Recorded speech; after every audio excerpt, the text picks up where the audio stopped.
that I will follow the spiritual student places his hands and pledges allegiance with his spiritual sheikh, with his teacher, and this is an agreement which both then abide by. In today's day and age, there's a group of people who say, Na'udhu billah, this is bid'at. This is innovation. Where did this come from? This has been established, this concept has been established since the time of the Prophet sallallahu alaihi wasallam. Now, during the time of the Prophet sallallahu alaihi wasallam, the Prophet sallallahu alaihi wasallam, he used to carry out bay'at. He used to take bay'at. And there are three types of bay'at. Bay'atul Islam, Bay'atul Jihad, and Bay'atul Tawbah. So Bay'atul Islam means when caravans and tribes would accept Islam, they would pledge allegiance to the Prophet sallallahu alaihi wasallam that now we will accept Allah subhanahu wa ta'ala as our one God, and we will accept you as Allah subhanahu wa ta'ala's final and last prophet. And we will worship Allah subhanahu wa ta'ala and carry out his commands. This is known as Bayatul Islam, the first category. The second category is Bayatul Jihad. When a battle would ensue, the companions radiallahu ta'ala anhum, they would pledge allegiance to the Prophet sallallahu alaihi wasallam that we will fight with you. This is known as Bayatul Jihad. And the third category is known as Bayat al-Tawbah. Allah subhanahu wa ta'ala mentions in Surah Al-Mumtahina, in the 28th juz, Ya ayyuhan nabiyyu, idha ja'aka al-mu'minat yubayi'naka ala an la yushrikna billahi shay'an, wa la yasriqna, wa la yaznina, wa la yaqtulna awladahunna, wa la ya'tina bibuhtanin yaftarinahu bayna aydihinna wa arjulihinna, fabayi'hunna wastaghfir lahunna Allah. Inna Allaha ghafurur rahim. O Prophet, when these believing women come to you and they make bay'at with you, they pledge allegiance to you that they will not ascribe partners with Allah subhanahu wa ta'ala, they will not steal, they will not fornicate, they will not carry out false allegations, and they will not go against you in ma'ruf and in good actions. فَبَايِعْهُنَّ. Accept their pledge, accept their bayat. So this bayat here, Mufti Shafi rahimahullah ta'ala mentions, this is known as bayat al-tawbah. So the mashayikh in our day and age, this is the same bayat that they carry out, which is known as bayat al-tawbah, bayat al-suluk, or bayat al-tariqah. So this bayat, pledging allegiance, is established from the time of the Prophet sallallahu alaihi wasallam. Now, Hakim al-Ummat Hazamana Ashafari Tanwi rahimahullah ta'ala says, to give bayat to a sheikh, this is neither fard, nor is this wajib, rather this is sunnah. Mustahab. It's desirable. It's not mandatory. It's not compulsory. If a person was not to do it, he will not become sinful. However, it's desirable. It's something which is liked. It's something that if a person was to do, this will be a means of him coming closer to Allah subhanahu wa ta'ala. But let's say, if someone is not inclined towards bay'at, then the least that he can do is establish a spiritual relationship with a shaykh without becoming bay'at. Because tazkiyah is farad, tazkiyah is necessary. So once this friendship, once this spiritual relationship is established with a shaykh, then a person will be able to tread the path of Allah subhanahu wa ta'ala in the true sense. The great Shaykh mentions, let's say if a person was to say, again, for many years I've been treading the path of Allah subhanahu wa ta'ala by myself, and I will continue to do so. I don't need a Shaykh. I don't need a guide. I can do things myself. This is America. Everyone here is independent. Why should we follow a shaykh? Why should I be burdened by being under someone, especially in matters of deen? This is the general concept. No one wants to take this burden upon themselves, and everyone wants to be free. I'm a free man. It's a free land. I'm independent. The shaykh's independent. Allah subhanahu wa ta'ala is most merciful. I will continue with my ways. So if this is a general concept, and a person does not follow a shaykh, or the teachings of a shaykh, which is actually the teaching of the Quran and Hadith, what will happen is that a person will not be able to follow Islam, follow the Sharia in its totality. Because just as it was mentioned before, there are two aspects of Islam. The external aspect, which is known as ibadat, muasharat, muamalat, aqaid. And then there's the internal aspect, akhlaq. So removing all of the razail, all of the bad qualities, and adorning the heart with good qualities. This is a key and fundamental and a core branch of the Sharia. But if this branch here is forgotten and not given importance to, we will see many fitans, many tribulations, many things which we never seen before. And not committed by people who are disobedient of Allah subhanahu wa ta'ala. These things will be committed by those pious individuals, those righteous individuals who are considered to be religious and considered to be the community leaders.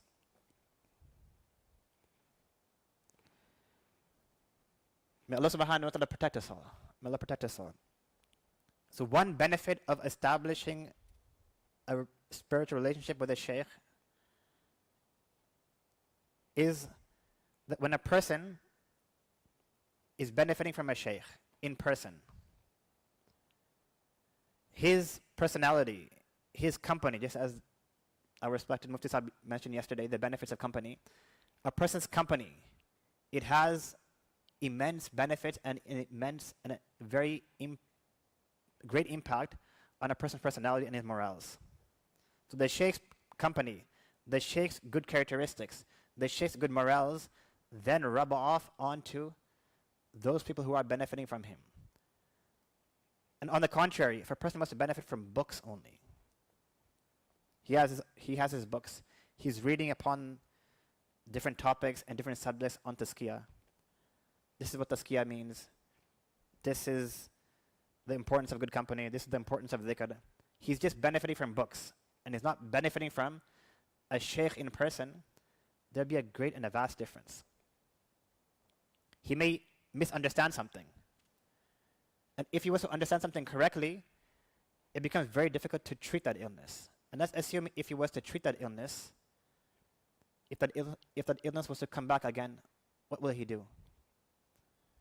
In our day and age, doctors, my understanding, doctors are not allowed to treat themselves. A doctor cannot operate on himself.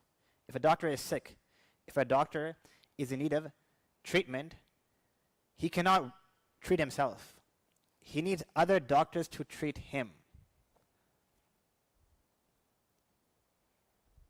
That's how the system works. So in the same manner, if a person has these internal illnesses, he cannot treat himself. He needs someone who is an expert in that field to point those illnesses out, and he must take his guidance, and only then will he see benefits. So number one, if there's a sheikh who he can benefit from, he should benefit from him in person. Number two, it's very difficult for a person to diagnose his own illnesses. And if he's able to diagnose his illnesses, it's very difficult to treat those illnesses. And if he's able to treat those illnesses, there's no guarantee that those illnesses will not return. Now, what are the characteristics and good qualities that a person should look for in a shaykh? This is written by Hakim al-Ummat Hazaman Ashafari, Tanwi Rahimallahu Ta'ala. Because in our day and age, there's only one quality and one characteristic that everyone goes after, and that is, he's a motivational speaker. Whether this person knows absolutely nothing about Sharia, that no one is interested in him. That person, he has to be a motivational speaker. He has to be able to pull the crowd.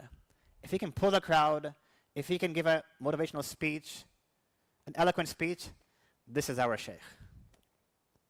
Whether his beliefs are completely contrary to the beliefs of Ahl Sunnah wal Jamaat, whether his actions are completely out of line, and there are many people May Allah protect. May Allah protect who fall under this category. And the masses, the public, are running after them just because they're popular. They're famous. So we want to be attributed to a famous sheikh, a popular sheikh. Whether he's a sheikh or not, Allah knows best. But there are certain qualities and characteristics which Hakim al-Ummat Hazrat Maulana Ashraf Ali Thanvi rahimahullah wa ta'ala has mentioned, that we should look and then we should try to find a sheikh with these qualities in mind. So number one, the sheikh's beliefs should be in line with Ahl Sunnah wal Jamaat. If a person is saying something completely out of whack, out of line, we should understand that this person is not worthy of being a sheikh. He's not worthy of being followed. Irrespective of his followers on social media, and irrespective of his fame, this person is not worthy of being followed. Number two, the sheikh's action should be in line with the teachings of Sharia. So if that sheikh who we desire to make our sheikh, if his external self is completely against the teachings of Rasulullah sallallahu alaihi wasallam, there's no beard. When is it a person because of his weakness he's unable to keep a beard? And when is that a person Allah has given him the position of a sheikh and he has no beard? Beard means the shari beard, which is a fist length all the way around. This is wajib according to every single imam. Imam Abu Hanifa rahimahullah, Imam Shafi rahimahullah ta'ala, Imam Ahmad bin Hanbal rahimahullah, and Imam Malik rahimahullah ta'ala. The beard should be one fist length. Let us make dua to Allah, that, oh Allah, enable me to practice upon this beautiful sunnah and practice of your Rasulullah sallallahu alayhi wa sallam. So if the sheikh does not have a shadi beard means one fist length all the way around, this should ring a bell and ring an alarm that, wait a minute, this is one of the necessities of deen. This person, he's preaching deen, he's propagating deen, he's calling people to Allah subhanahu wa ta'ala, yet his appearance is against the appearance of Rasulullah sallallahu alayhi wa sallam. Topi, no topi. This has become a very famous norm and a general custom in today's day and age. People are giving speeches on Islam, yet there's no Islam in their lives. Big talks are being given. Fancy rhetoric. No topi. No beard. And some don't wear any jubbas either. A tie and suit. This is the norm. Remember, this person may be a speaker, but he's not a sheikh. He's not a sheikh. So if we are concerned for our hereafter, we will scrutinize these sheikhs and we will go after those sheikhs which are in line with Rasulullah sallallahu alayhi wa sallam's teachings. So number one, his beliefs need to be in line with the beliefs of Ahl Sunnah wal Jamaat. Number two, his external self needs to be in line with Rasulullah sallallahu alayhi wa sallam. Number three, he himself needs to be connected to a sheikh. And this line will go all the way to the Prophet sallallahu alayhi wa sallam. This is called silsila or sanad, a spiritual sanad, a spiritual silsila, which goes back to the Prophet sallallahu alayhi wa sallam. If this person is a self-studied sheikh, he read a few books, did some research here and there, and now he's claiming to be a sheikh and he's taking bayat from people, unacceptable. Unacceptable. So he has to be connected to a sheikh, and that sheikh will also be connected to a sheikh, and this line will go to the Prophet sallallahu alaihi wasallam. Number four, the contemporary mashayikh in our day and age, our great senior mashayikh, elderly mashayikh, they hold this person in respect, and they hold a good opinion about this person. And he's not a hidden figure, rather he's a known figure, and everyone knows who this individual is, or they know his mashayikh, his teachers, and he knows that they are connected to this group. Now, na'udhu billah, many people, they use words like cults. I don't want to associate to a cult. I don't want to associate it to a misleaded group. So let us be careful with our words. This is not a cult. This is not a misguided group. These are people who are extremely close to Allah subhanahu wa ta'ala. And by attaching ourselves to them, we will be attached to Allah subhanahu wa ta'ala. So number one, beliefs. Number two, the external actions. Number three, a person should be connected to a sheikh. Number four, the contemporary mashayikh should hold a good opinion about this person. Number five, when a person sits in that individual's company, the inclination towards the hereafter increases. This is a very key point, because in the day and age that we're living in, everyone is trying to impress other people. And Islam, the Sharia, Iman, is considered to be outdated. So how can we impress others with something, na'udhu billah, which is considered to be outdated?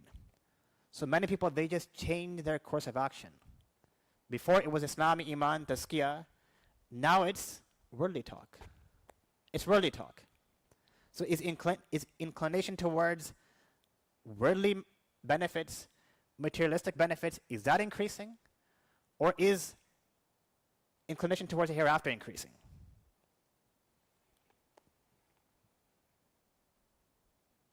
These are 5 key points that we should look for. And a 6th point, another very important point, is that take a look at those spiritual students, those individuals who are seated in the sheikh's gatherings. Do you see righteousness inside them? Do you see piety inside them? Do you see inclination towards the hereafter inside them? If the answer is yes, that means this person is a good, sound, reliable, authentic sheikh. So again, before we conclude, let me recap. The Prophet ﷺ, during his time, he carried out all 3 forms of bay'at. Bay'atul Islam, Bay'atul Jihad, and Bay'atul Tawbah. And the contemporary mashayikh in our day and age, they carry out this 3rd type, which is known as Bay'atul Tawbah. And the whole objective is that a person acquires a sheikh, a mentor, who he is comfortable with, and thereafter, he treads this path and this journey, and he rids himself of all of those bad traits, and he instills within himself all those good traits. And through the help of the sheikh, and through his experience, through his assistance, through his prayers, a person will definitely see a change in his life. So before a person chooses a sheikh, he must scrutinize a sheikh. He must scrutinize his teachings. He must scrutinize his, not object to his teachings, but scrutinize his teachings from the Sharia perspective. Is this person sound? Is this person correct? Is this person beneficial for me? Do I see any actions committed against the Sharia in his life? If the answer is no, that means this person is worthy of being a sheikh. And if the answer is yes, then again, we need to reassess our attention. What is our intentions? What is our purpose? May Allah subhanahu wa ta'ala enable all of us to acquire His love. So again, tazkiyah means self-purification. A person, he needs to abstain from every single haram action. In order to do this, he must carry out the remembrance of Allah subhanahu wa ta'ala, sit in good company, and in order for a person to carry out the work of tazkiyah long term, he needs a sheikh. May Allah subhanahu wa ta'ala enable us to understand and practice. وَآخِرُ دَعْوَانَا أَنَ الْحَمْدُ لِلَّهِ رَبِّ الْعَالَمِينَ صَدَقَ اللَّهُ الْعَظِيمُ. Now inshallah we will have the Dhikr majlis. Those who are not attached with the sheikh, they are requested to recite istighfar 100 times, salat and salam 100 times, and 100 times the first part of the first kalima or the first part of the third kalima. So la ilaha illallah or subhanallahi walhamdulillahi wa la ilaha illallah wallahu akbar. So astaghfirullah 100 times, sallallahu alayhi wa sallam 100 times, and la ilaha illallah or subhanallahi walhamdulillahi wa la ilaha illallah wallahu akbar. And the thought process should be, Allah is looking at me with love. This should be done quietly. Jazakumullah.